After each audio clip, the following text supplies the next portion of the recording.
વિજયાદશમી, વિજયનો મહોત્સવ. અધર્મ પર ધર્મનો વિજય, આસુરી સંપદા પર દૈવી સંપદાનો વિજય, અસત પર સતનો વિજય.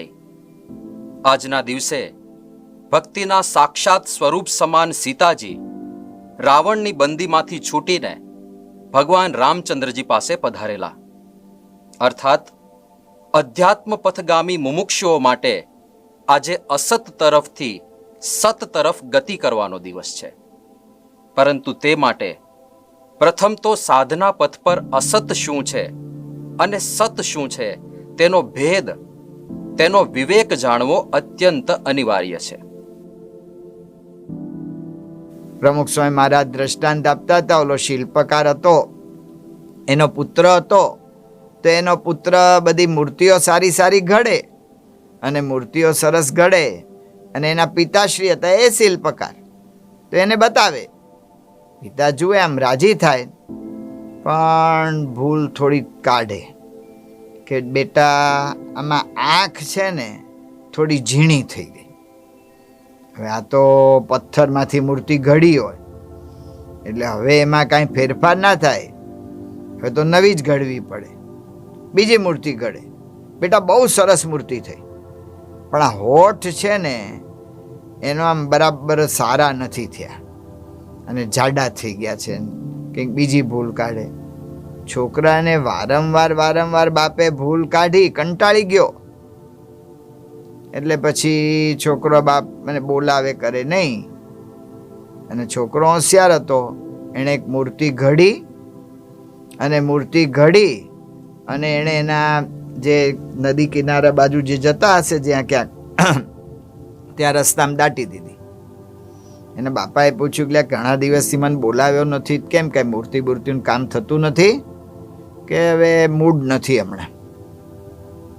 કે તો કેમ, શું રહે છે? કે હાલો ને આપણે ફરવા જઈએ, ત્યાં બધી વાતો કરશું, નદી બાજુ જઈએ. તે બાપારે નદી બાજુ ગયા. છોકરાને ખબર હતી મૂર્તિ ક્યાં દાટી, થોડું ચોટલી જેટલું ઊંચું રાખેલું, આમ થોડુંક ભાગ આમ દેખાય એવું. છોકરાએ બતાવ્યું બાપાને કે બાપા જુઓ તો આ કંઈક મૂર્તિઓ એવું લાગે છે. કે હા, મને પણ એવું જ લાગે છે આ મૂર્તિ કંઈક છે. એટલે છોકરો તરત તૈયાર જ હતો, એટલે કોદાળી બોદાળી લઈ આવ્યો ને ખોદ્યું ને તરત મૂર્તિ બહાર કાઢી, પાણીથી ધોઈ એને બાપાને બતાવી કે કેવી છે. એના બાપા રાજી થઈ ગયા, બેટા આવી જ મૂર્તિ, હું ઈચ્છતો હતો કે તું આવી જ મૂર્તિ ઘડતો થઈ જા. તો છોકરો શું બોલ્યો કે શું ઘડતો થઈ જા, મેં જ ઘડી છે. એના બાપા એ વખતે શું બોલ્યા? એના બાપાએ કહ્યું કે બેટા, મારી ઈચ્છા હતી કે તું દુનિયાનો શ્રેષ્ઠ શિલ્પકાર થાય, પણ હવે તું એ નહીં થઈ શકે. કેમ બાપા આવું બોલો છો?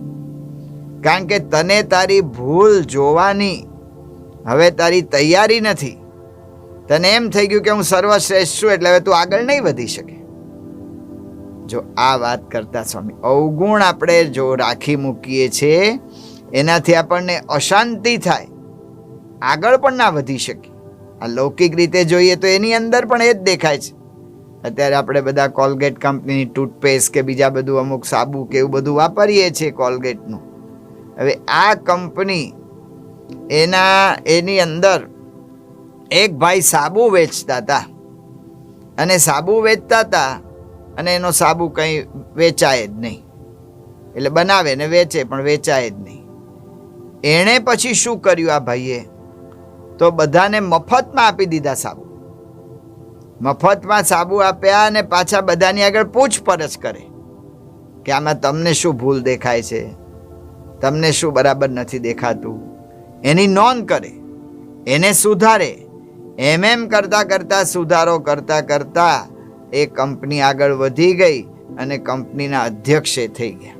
જો આ વ્યવહારિક માર્ગે પણ આ જ છે. પેનાસોનિક કંપની છે, અત્યારે બધા ઇલેક્ટ્રોનિક્સ બધા સાધનો બધા આપણે એના બધા ઘણા બધા વાપરીએ છીએ. તો એના જે સ્થાપક આ કંપનીના, કે આ કંપનીએ જાપાનના અર્થતંત્રમાં ઘણું મોટું યોગદાન આપ્યું છે. એના સ્થાપક હતા કોનોસુકે માત્સુશીતા. હવે એ 6 ધોરણ જ ભણેલા હતા. શરીર સાવ આમ એનું દુબળું પાતળું અને વારંવાર બીમાર પડે, પણ આ માણસ આગળ વધ્યા કઈ રીતે? જો મહારાજે કહ્યું છે સિદ્ધાંત, એ માણસને પૂછવામાં આવ્યું કે તમે આગળ કઈ રીતે વધી શકો છો? તો કે હું રોજ સવારે નાઈ ધોઈને અરીસા સામે ઊભો રહું અને પછી મારી જાત સાથે હું વાત કરું અરીસામાં જોઈને કે મારી શ્રેષ્ઠ કામગીરી પણ સર્વોત્તમ નથી, કહેતા કે હજી એમાં સુધારો કરવા જેવો છે. તો સુધારાનો વિચાર કર્યા જ કરે, પોતામાં કયો અવગુણ છે એને ક્યારે ટાળવો અને કેવી રીતે આગળ વધવું. તો વ્યવહાર માર્ગે પણ જે કોઈ આગળ વધ્યા છે એને પણ આ જ જરૂર પડી. એ જ વાત મહારાજ અહીંયા કહે છે કે પોતાના અવગુણ જુએ. આજે જાપાન આગળ વધી શક્યું એની અંદર જે કારણ છે એમાં એક કારણ એમ કહેવાય છે કે એના જે બધા સેલ્સમેન છે અથવા એના જે બધા ઉદ્યોગપતિઓ છે એને આ સિદ્ધાંતો શીખવાડવામાં આવતું કે નો કસ્ટમર ઇઝ રોંગ, કોઈ ગ્રાહક ખોટો નથી. Whatever is wrong with me. જે કંઈ ખોટું છે મારાથી ખોટું છે ને યુ કેન ઓલવેઝ સેલ, ને તમે કાયમ માલ વેચી જ શકો છો. તો જે કંઈ ખોટું છે એ અવગુણ જોવાની ટેવ પાડી અને એ દેશ એ આખો આગળ વધી ગયો. તો એટલા માટે મહારાજે કહ્યું કે અવગુણને જાણે. હવે જાણવા કઈ રીતે આપણને? કારણ કે આપણને આપણા અવગુણ દેખાતા નથી, આપણી મુશ્કેલી છે. તો મહારાજે ત્યાં બહુ સરસ વાત કરી છે મધ્યના 66મા વચનામૃતમાં. ગોપાલ સ્વામીએ કહ્યું કે મહારાજ આમાં તો કાંઈ મને સૂઝતું નથી. ત્યારે મહારાજે કહ્યું અવગુણ સુજાડવાનો ત્યાં ઉપાય બતાવ્યો. મહારાજ કે મોટાની સાયદી લેવી. પહેલી વાત આ કરી. મોટાની સાયદી એટલે કે એની સાક્ષી લેવી. એની સાક્ષી લેવી. મહારાજ કે જેમ વ્યવહારમાં આપણે સાયદી લઈએ છીએ, કોઈની સાક્ષી લઈએ છીએ કે આ બરાબર છે કે નહીં, એમ એને પૂછીએ છીએ, એમ મોટાની સાયદી લેવી. ત્યાં મહારાજે સુખદેવજીની વાત કરી. જ્યારે કારણ કે એ તો અષ્ટાંગ યોગની વાત હતી ને અષ્ટાંગ યોગની અંદરથી ભગવાન અને સંતનું પ્રધાનપણું ન મટે એની વાત હતી. એટલા માટે મહારાજે કહ્યું કે ત્યાં આવી રીતે આગળ વધ્યા હોય એવા સુખદેવજીની સાયદી લેવી, સૌનક વગેરે ઋષિઓની સાયદી લેવી, સૂત પુરાણીની સાયદી લેવી. એ બધા ભાગવતના બધા જે ભક્તો ભાગવતમાં જેને વર્ણવ્યા છે એની વાત ત્યાં મહારાજે કરી. તો આપણા માટે મોટા મોટી સાયદી શું? અવગુણ ન સૂજે તો મોટાની સાયદી. તો મોટા એટલે કોણ? કે મોટા પુરુષ. આપણે જોઈએ એમના જીવન ચરિત્રો વાંચીએ ને આપણે જોઈએ તરત જ આપણને આપણી ભૂલો એ ન સૂઝતી હોય ને એ સૂઝવા માંડે. પ્રમુખ સ્વામી મહારાજનું જીવન જોઈએ. સ્વામી બાપા અમદાવાદમાં બિરાજમાન હતા અને બધા રાજકીય નેતાઓ બાપાને મળવા આવ્યા હતા. અને રાજકીય નેતાઓ મળવા આવ્યા હતા ને એ વખતે સ્વામી આવી રીતે બધા રાજકીય નેતાઓને કહ્યું કે હવે તમે બધા જમીને જાઓ. અને બધા જમવા બેઠા, પણ એ લોકોને બીજા કાર્યક્રમ હતા એટલે જલ્દી પતાવીને બહાર નીકળ્યા. અને એ વખતે એક નેતાએ સંતને કહ્યું કે ભાઈ મારી ગાડી તરત અહીં લઈ આવો. સંતે કહ્યું કે તમારી ગાડી તરત અહીં મંગાવી લઈએ, પણ તમારા ડ્રાઈવર જમવા બેઠા છે. જેમ તમને જમવા બેસાડ્યા ને એમ પ્રમુખ સ્વામી મહારાજે તમારા ડ્રાઈવરને પણ જમવા બેસાડ્યા છે. તો એ નેતા એકદમ નવાઈ પામી ગયા. એમણે કહ્યું કે અમારે પ્રમુખ સ્વામી મહારાજ પાસેથી આ જ શીખવાનું છે. જો આ સાયદી મોટાની સામે જોઈએ એટલે ખબર પડે કે આપણે આપણા મજૂર પાસેથી કેવી રીતે કામ લેવું. પ્રમુખ સ્વામી મહારાજ લીંબડીથી પસાર થતા હતા. લીંબડીના હરિભક્તોએ સ્વામી બાપાના દર્શન માટે ત્યાં રસ્તા પર ઊભા હતા. દર્શન કર્યા. હરિભક્તોની ઈચ્છા કે સ્વામી ઠેઠ રાજકોટ સુધી આગળ જવાના છે તો વચ્ચે થોડોક નાસ્તો કરે. તે મેંદુ વડા સ્વામીને બનાવીને એ બધું આપી દીધું. સંતોએ બધું ઠાકોરજીને ધરાવ્યું અને પછી સ્વામી બાપાને ડીશ ધરી. સ્વામીએ જોયું કે આ મેંદુ વડા ને બધું આપણને તો આવ્યું છે, પણ મારી સાથે મારી બાજુમાં મારા ડ્રાઈવર ઇન્દ્રવદનભાઈ બેઠા છે, એને કેવી રીતે જમાડશે, એ કેવી રીતે જમશે? તો પ્રમુખ સ્વામી મહારાજે પોતે મેંદુ વડા ચટણીમાં બોળે અને ઇન્દ્રવદનના મુખમાં મૂકે. જો આ માણસો સાથે કેવી રીતે કામ લેવું, કેમ પ્રમુખ સ્વામી મહારાજ, મહંત સ્વામી મહારાજ એને આટલા બધા પ્રેમ કરે છે. આ સાયદી, આ સાક્ષી, આ મારા અવગુણ ક્યાં છે એ મારે આમાંથી ગોતવાનું. સ્વામી મહિમા સમજે છે દરેક વ્યક્તિનો. એ મારે જોવાનું. આપણે જોઈએ છીએ કે કેવી રીતે પ્રમુખ સ્વામી મહારાજ બોચાસણ એક વખત આવ્યા હતા, અને બોચાસણ આવ્યા અને પછી સ્વામીને સ્નાન કરવાનું થયું, સંડાસ જવાનું થયું. સ્વામી સંડાસ જઈને સ્નાન કર્યું, અને પછી એ જ સાંજે જ સ્વામીને તાવ ચડી ગયો. તો સ્વામીને પૂછ્યું કે સ્વામી આ ક્યારથી હતું? સ્વામી કંઈ આવ્યો ત્યારથી હતું. તો બાપા કહેવું તો ને, તો ગરમ પાણી નાહવું જોઈએ ને આપણે સંડાસ ગયા પછી. તો બાપા કે મને એમ હતું કે અહીંયા ગરમ પાણી અત્યારે આપણે તાત્કાલિક આવ્યા છીએ તો તૈયાર હોય કે ના હોય. જો આ દરેક બીજા માણસનો વિચાર, એને મુશ્કેલી નથી પડતી એનો વિચાર, તો આ સાયદી આપણે કુટુંબના માણસો સાથે કેવી રીતે વર્તું આ ખબર પડે. સ્વામી બાપા સંડાસ ગયા પછી ધૂળથી હાથ ધોતા.